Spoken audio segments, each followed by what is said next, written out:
Hello everyone, MechFrog here. Today we're going to tackle some elementals, specifically due to popular, unceasing, mind-melting demand, the Clan Wolf variety. As we walk through the painting process for these little guys and gals, I figure we could do a little Elemental 101 for those of you who might want to know a little bit more about these iconic Battletech armored infantry. Before we get started though, if you want to support future content like this, hitting that like button, commenting, sharing the link with others lets YouTube know that I'm making stuff worth watching. Originally designed by the clans, the elemental battle armor is actually the result of an evolution from several different industrial and commercial augmented power armor designs. The idea of giving a soldier the ability to jump higher, run faster, while being protected from light arms fire and shrapnel had to be a tantalizing one for clan leaders. After years of research and development, Clan Wolf settled on a generalized design that we all know and love. In a fortuitous series of trials in 2868, the Wolves and Clan Hell's horses ended up swapping technology. The horses acquired the elemental suit design, and the Wolves obtained the genetic engineering technology to create soldiers that could maximize the suit's capabilities. The elemental suit and the soldiers within, soon to be also referred to as elementals, would quickly be seen across the clans. The elemental battle armor falls into the middle of a range of battlesuit designs that would eventually be seen following the clan invasion.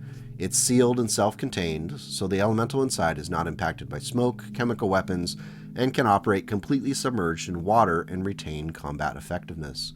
Many of the internal components mirror those found within a battle mech, only on a smaller scale.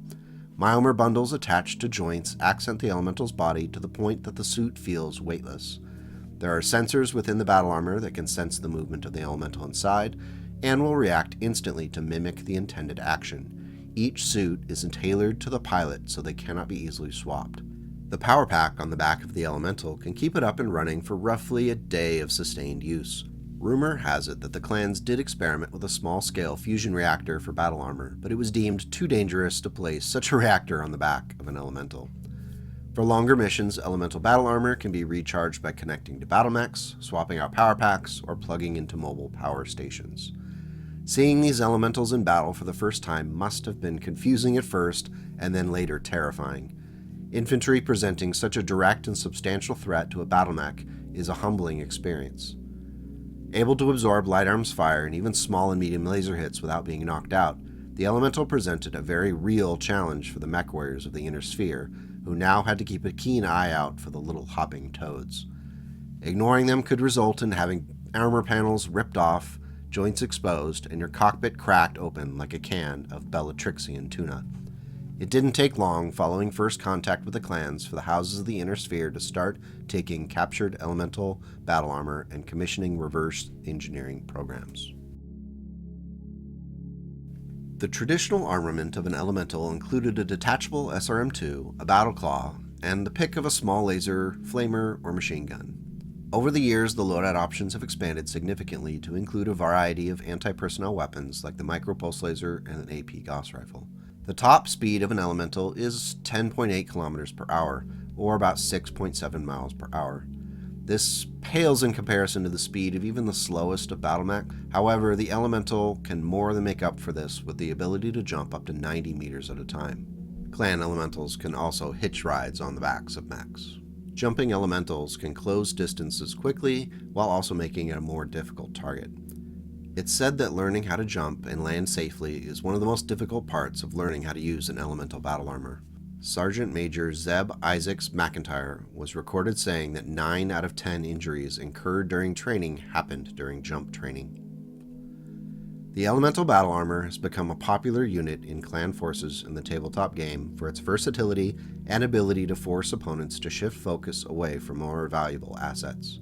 A point of elementals might not pack a deadly punch, but if you ignore them, they can ruin your entire day. If a point of battle-armored soldiers is able to pull off that swarm attack, subsequent weapon firing is automatically going to hit until that mech either dies or manages to shake off that attacking force.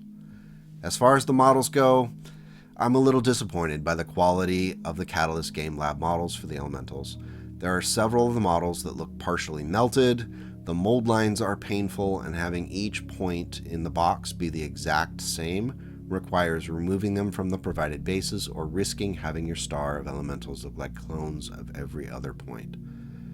I do cut CGL some slack though, as printing these little infantry has to be challenging with their current plastic injection molding setup. All in all, I'm pretty happy with how these Clan Wolf elementals turned out. The 3D printed bases are doing a lot of the heavy lifting and helping each point look unique. If you're interested in these STLs for the elemental bases, the link to the files is in the description below. Thanks to everyone who's hearing this, my Ko-Fi subs for keeping the resin flowing, and if you want to see specific factions, armies, or mercenary companies represented in future painting projects, please let me know in the comments below. Additionally, if you have any other cool stories of elementals performing well in your tabletop games, I would love to hear them. Now go out, take care, and make the world a slightly better place today and tomorrow.